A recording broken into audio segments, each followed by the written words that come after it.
Ladies and gentlemen, podcasting since 2005. You're listening to Gamertag Radio with your host, podcaster Hall of Famer Danny Pena, the always opinionated Paris Lilly, and from outside of the norm, Peter Toledo. This is Gamertag Radio.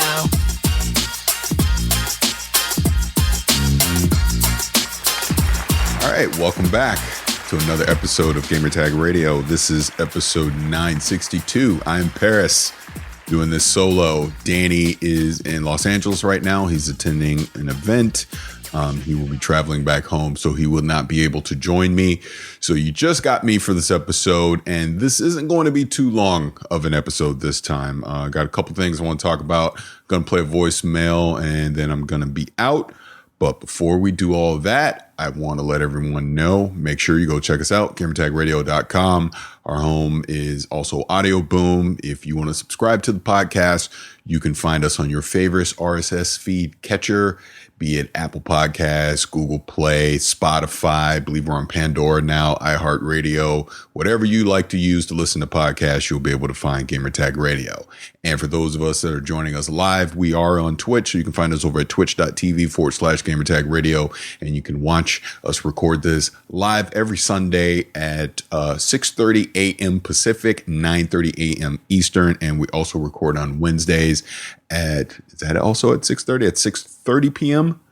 Pacific and 9:30 p.m. Eastern. So if you want to leave us any feedback, you can do it just like this. Send us your feedback or questions. Give us a call at 786-273-7GTR. Email us at fanmail@gamertagradio.com or leave a message on speakpipe.com/gamertagradio. All right, like I said, it's going to be a short show this week. I just want to hit on a couple things. Right off the top, Borderlands 3 is out. I do have a review code, so I want to thank Gearbox for sending that over to me. They reached out to me specifically because they heard Danny and I talking about it and said that, hey, we want you to give the game a chance. So I am absolutely going to do that because I've been pretty clear that I'm not super excited for it. I've just never been into the Borderlands thing. I tried to play it a few times with friends. It just never grabbed me. So this is nothing negative against the game itself. It's just personal preference that it never grabbed me. I've seen some of the reviews that are out there.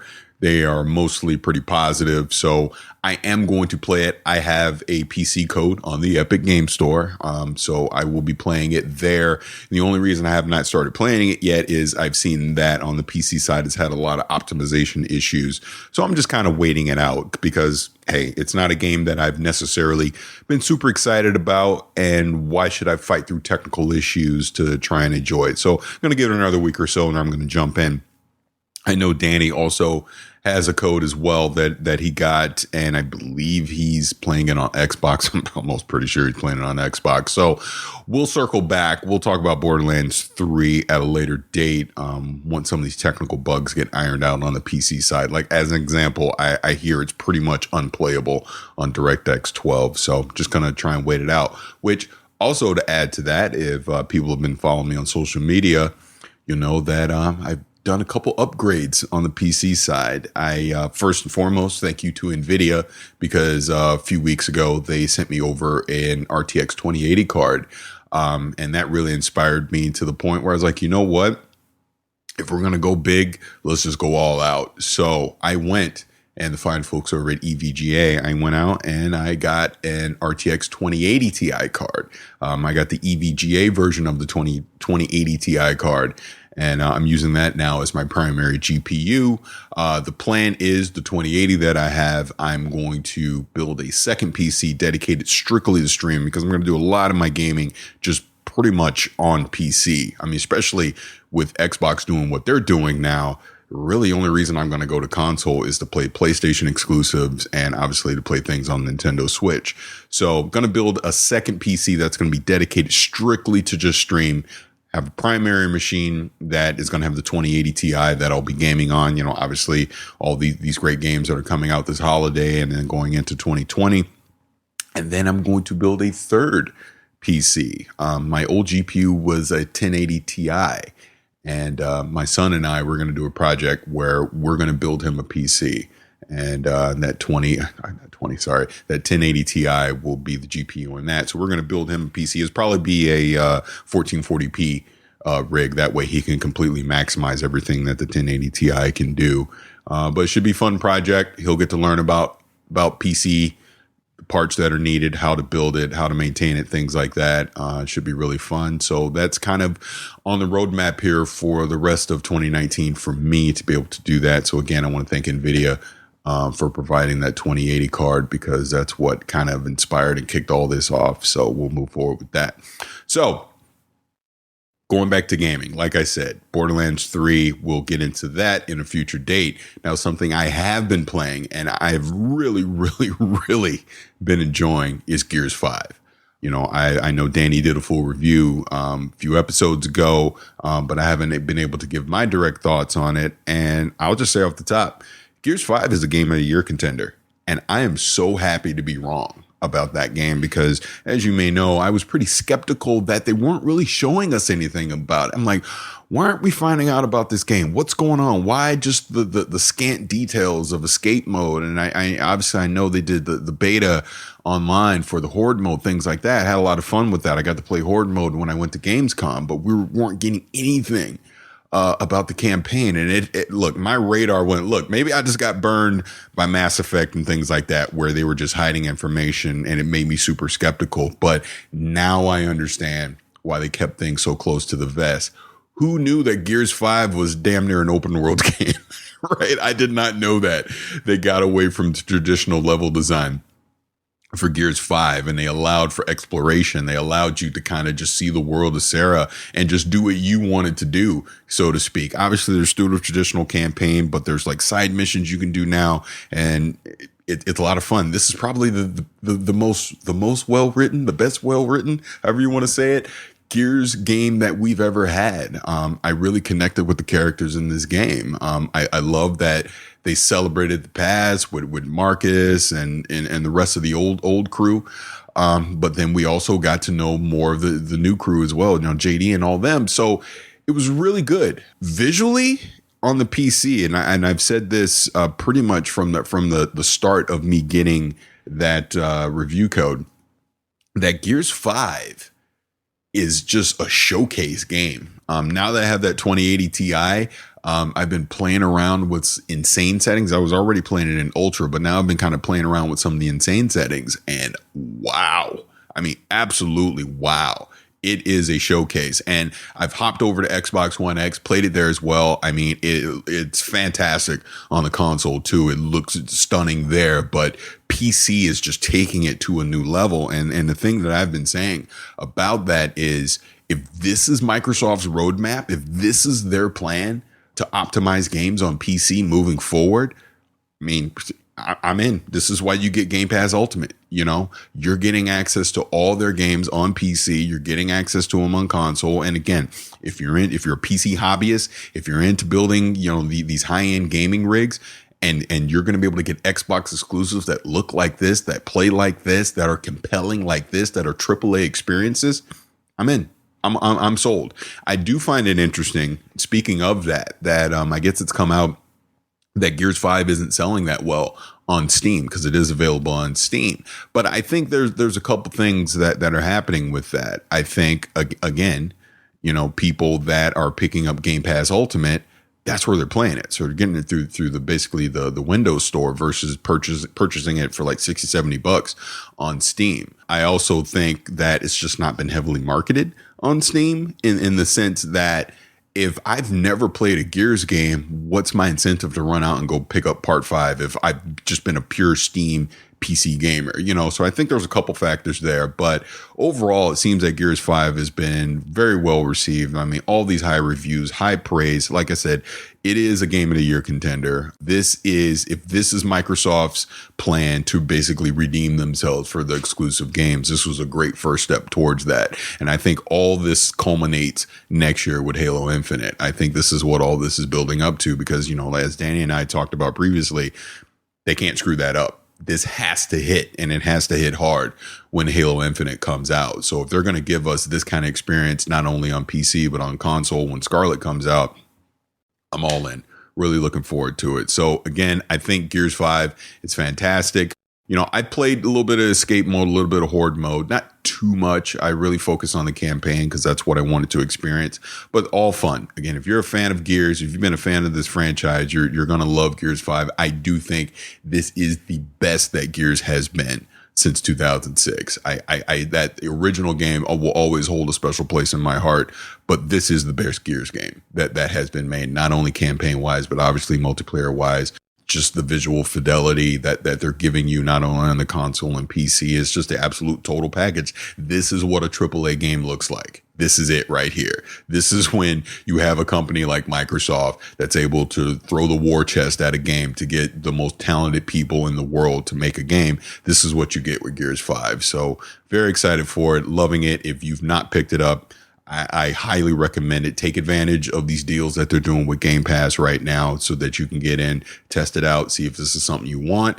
But like I said, I'm loving what Xbox is doing right now with this. And I'm also, like I said before, a huge fan of Game Pass. And this is a great entry point into Game Pass and just completely justifies being able to pick up that subscription service. And as we see more games like The Outer Worlds is going to come out here in October, we know that new Ori and the Blind Forest is coming. Then obviously we're going to get in 2020, with all the games that'll launch with Scarlet. And obviously, like I said, Halo Infinite is going to be a big part of that. This is where picking up that subscription service pays off because you have full access to all these games, not to mention the back catalog.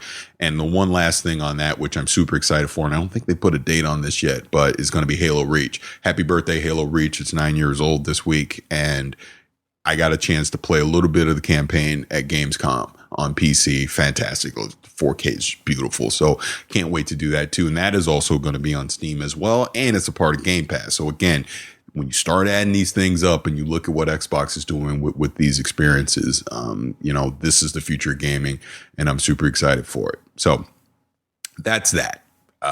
Like I said, not a lot gaming wise. I've still not played Control, and that is my fault. Just between work and just other things that have been going on, I fully admit that I've dropped the ball on that. I need to play Control. Everyone's talking about Control, saying how fantastic it is, and I need to jump in and play it. I will fully admit part of the reason on that is I've been chasing seals on Destiny 2. Seals are like the titles, like Dredge and Cursebreaker, things like that. I've been chasing those, so I've been playing a lot of Destiny 2.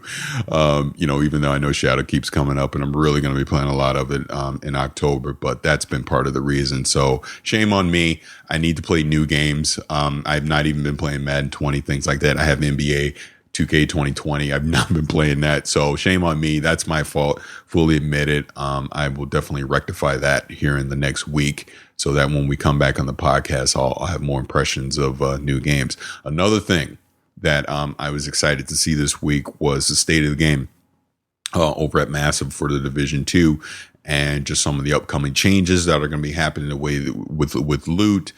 That has me excited.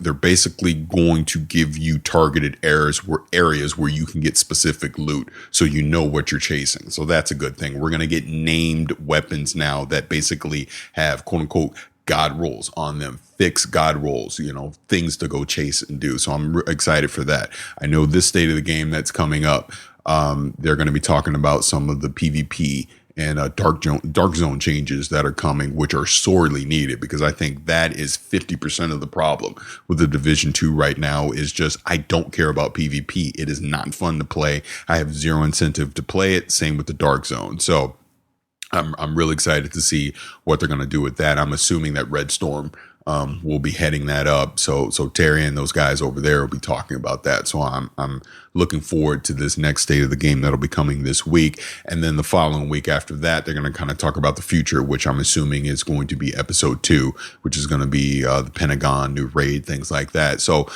Division 2, it's at its low point right now. I feel it had the most successful launch of these type of games, I think, ever. But then they just basically ran out of steam. We ran out of things to do. We ran out of things to chase. And here's their opportunity now to be able to fix that. They've acknowledged it, and excited to see. I had a conversation at Gamescom with a certain person from that studio, and we talked about the game, and they understand the issues that they have, and they're working on them. And that's really all you can ask from a developer, is acknowledging the problem and then finding ways to come up with a solution to fix it. So really looking forward to that. Fan mail at gamertagradio.com.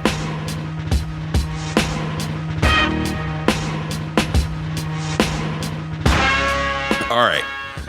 So that's really my gaming talk this week. I'm going to play a voicemail right now, and then that's going to lead me into a deeper conversation for something that I want to get off my chest. So here we go. I'm going to play that voicemail right now. Hello, this is Game Notes. I'm a game reviewer at the Triple S League. I just wanted to commend Parris for helping spearhead EA's initiative to combat online harassment.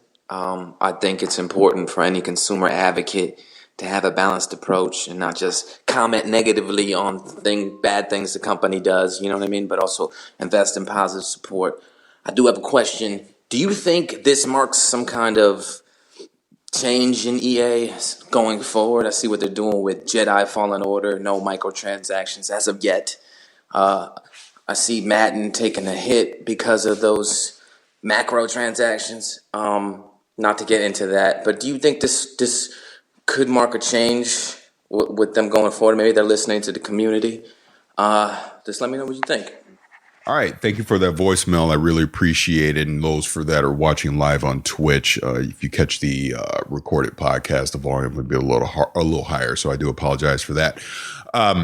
But basically, thank you. I'm from Triple S League. Again, my Cyberpunk 2077 family, love y'all, and I appreciate the kind words on that. As far as EA goes and changing, they kind of have to, and I think it's very important that Jedi Fallen Order does not have a bunch of loot boxes, microtransactions, things like that. Just give us a great game. When did gaming become, we got to monetize the hell out of everything? And I understand these games as a service have to have some kind of monetization roadmap post-launch, to help support the game, over a period of time. But these single player experiences like this is a $60 one and done experience. So, we don't need all these loot box things. So I'm actually glad to see that EA is doing something like this. And yes, they do have to change because their current reputation in the industry sucks. Let's just be honest. When you think of EA right now, you roll your eyes and they're the bad guys. Them and Activision are the bad guys that try to monetize everything. So it is good to see that they're doing this. It is good to see that, again, they've identified the problem and they're trying to fix it. But speaking on a bigger topic of what he's saying, the Building Healthy Communities summit that I attended at Gamescom, I know Danny and I talked about a little bit. I actually got a bunch of photos from that event that I posted online. I purposely only showed things that just had me in it because I don't know if other people that attended wanted their face and identity shown out there. So I'm trying to be respectful of that and not put them out there. But look, I'm old and I don't care. So I absolutely have been talking about it and putting my opinion out there. And it brings this up. And this is going to be a quote unquote controversial topic, a slightly negative topic. So I will warn people that are listening to this now or are watching this live now. You may not like what I have to say. This is not going to be a fun gaming topic. So I appreciate you guys checking out the show now, and we'll see you next episode. But for those of you that are going to hang out right now, here's the deal. I got an email the other day that basically, because let's backtrack. Last time Dan and I were talking, I mentioned that if you are a white male, you don't know what real harassment looks like. You don't. And I got an email from a 45-year-old white male Republican, as he said in his email, that I basically need to shut up and dribble. Stop talking about this. because it's not fair to white males that I talk about this and basically stick to gaming in a nutshell. I responded to this person and let them know that I absolutely will not stop talking about this. And basically, you need to stay in your lane because you don't know what the hell you're talking about. And I say this because I am a 45-year-old black male who lives in America, who grew up in the South, who has been called every racist word I can possibly think of over my 45 years on this planet. I know what racism looks like. I know what harassment looks like. The same goes for women. The same goes, for people who homosexual sounds like such an old word because I don't want to screw it. What is it? The LGBTQ community. Thank you. I always screw this up, so I don't want to offend when it comes to that. But these groups, basically brown people, women, and gay people, we know what harassment looks like because we have to deal with this nonsense every day.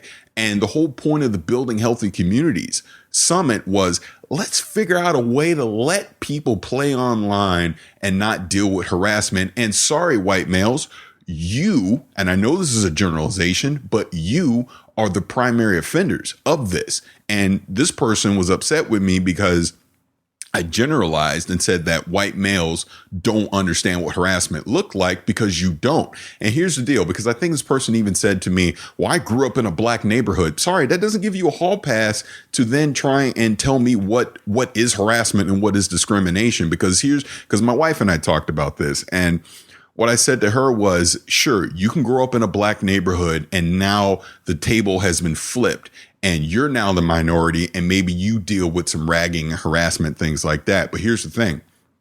He can walk down the street in a white neighborhood and not be judged. I walk down the street and before I even open my mouth, it doesn't matter what clothes I'm wearing. It doesn't matter what I do. They see my skin tone and I am judged. That's the problem. Same with a woman. Like, my wife is blonde hair, blue eyed. She walks down the street. She is judged. You see what I'm saying? That's the difference with harassment. And this happens online as well. The second I open my mouth and they realize I'm African American, I am judged and I'm called the N-word and other, racial things. Same with a woman. The second she opens her mouth online, oh, it's a female. She is judged. This is the problem. And it comes from white men. Sorry, it does. And I know people don't want me to say that. I'm not that way. And I'm not saying everyone is. I'm saying the idiots out there that do this, the majority of them are. That's the problem here. And we're in a society right now where being a white male gives you a certain level of privilege, whether you want to hear it or not. Sorry, that makes you uncomfortable, but it's the truth. It gives you a level of privilege, of not having to worry about certain things being thrown at your face. Now, look, you may be an idiot and then you're judged, and rightfully so, but you're allowed to walk down the street and just be yourself and not immediately get harassed or judged, or play online and get immediately harassed or judged. And this is the problem. And this is the issue that we're trying to fix. And this was the whole point of this summit. I do not let my children play online. I do not, because I have 2 daughters and I have a son, and they will be judged not only by their skin tone, but by their gender. And that is a problem.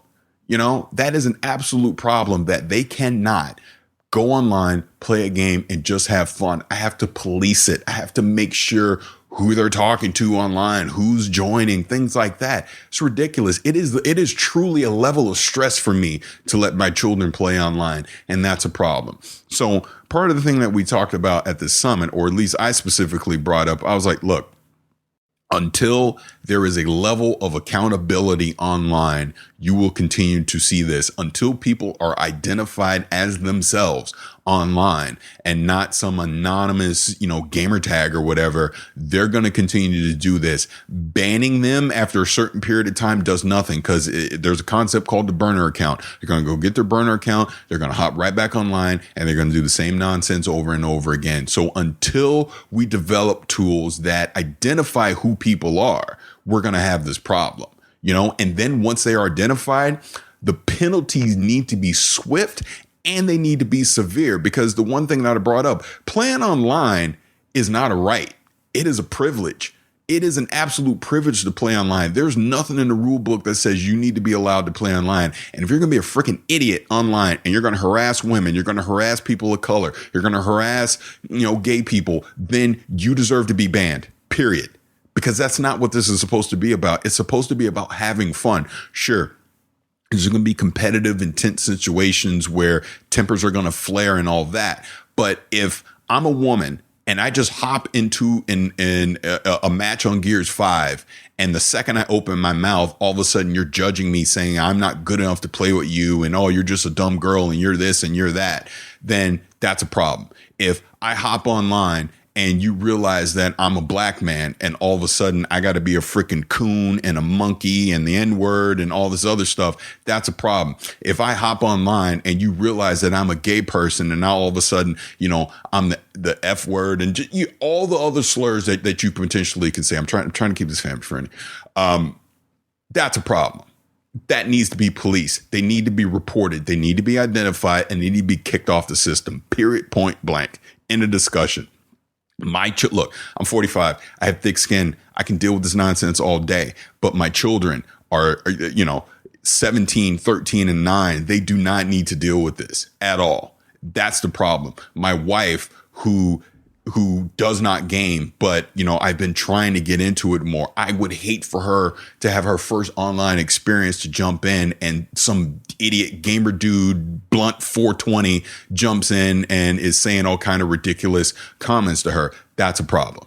And that's what I'm trying to say. And then to the people on social media, because I don't care. I tweet about this stuff. I talk about it. So to the people online that have come in, oh, poor little snowflake, you need a safe space, and oh, you're soft and you're weak and all that. You know what? Some people don't want to have to deal with this stuff online. They don't want to have to fight and toughen up and all that. They just want to be people. They just want to have fun. That's the problem. It is so easy for these people to be online and to sit behind their keyboard and to be anonymous. The safety of being anonymous, the safety of being in their house where they don't have to worry about any repercussions and say things like that. That's the problem. And sorry, the majority of them are white males, whether you like it or not. And if you got a problem with that, you can email me just like the one guy did, and we'll have a conversation online. But that is how I feel. And like I told that guy, until you walk a day in my shoes, don't comment, because you don't know what the hell you're talking about. You don't know what discrimination looks like. You don't know what harassment looks like. Instead of fighting it because it makes you uncomfortable, listen.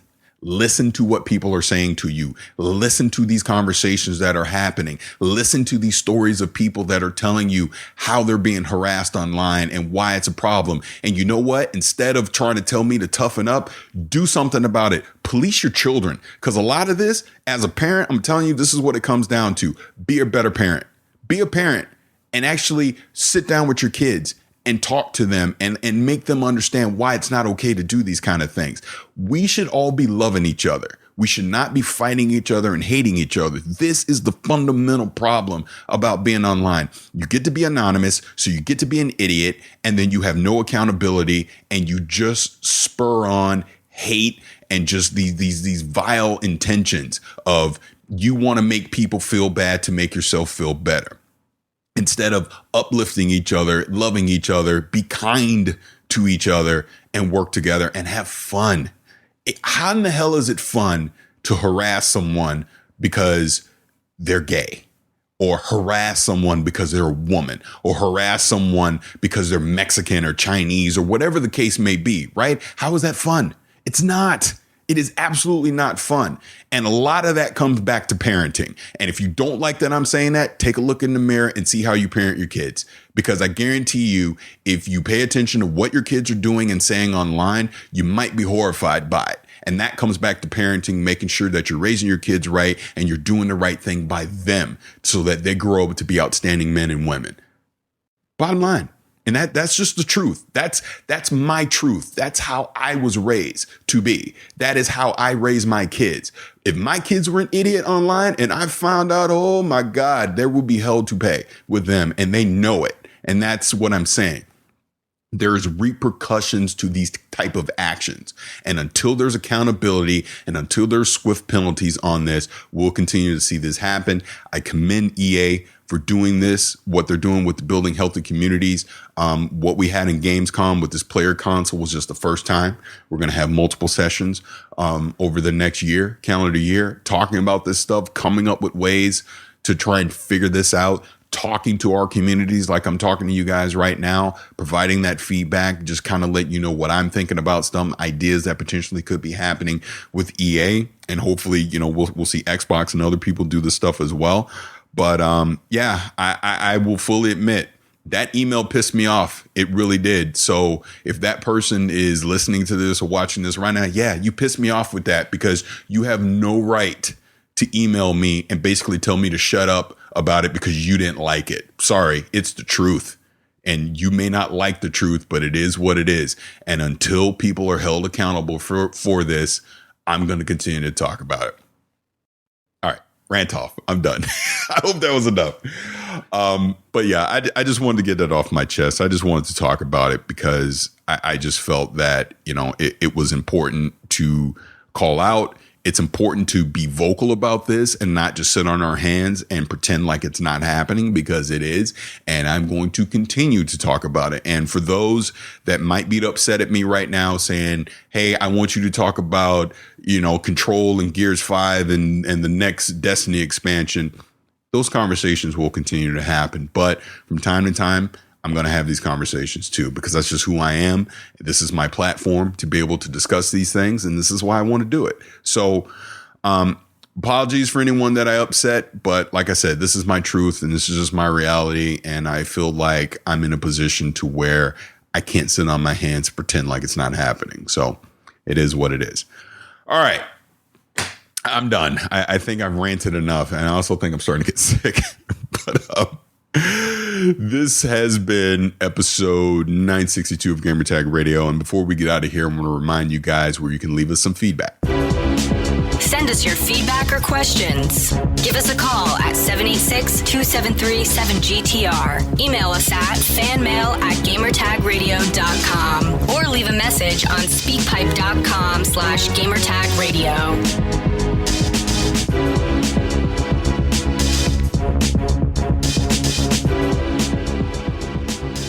All right. Thank you guys for listening to me on this episode. Danny should be back on the next episode. And please leave feedback. Let me know what you think about this stuff. The point is to have a dialogue, is to have a conversation about these things. I'm not saying I'm right, because I'm telling you right now, if you come at me and give me a point of view that makes sense, because, that was the other thing in that email. This dude was trying to give me statistics on what racism and discrimination was. No. I live it.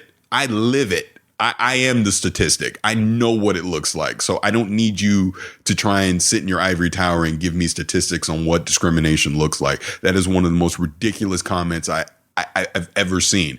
And I'm saying this on the podcast because this is how pissed off that made me. So don't do that.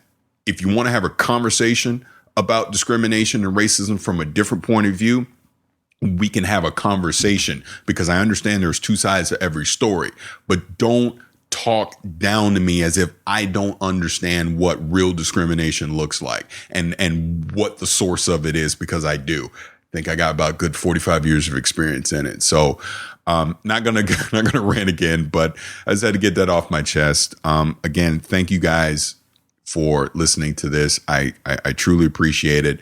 Please leave feedback. Let me know what you're thinking.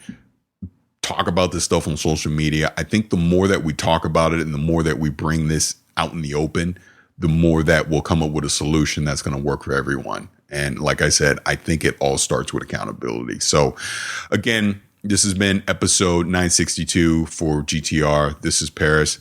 Thank you guys for listening, and we'll see you soon. Thanks for listening to Gamertag Radio. Be sure to like us on Facebook and follow us on Twitter.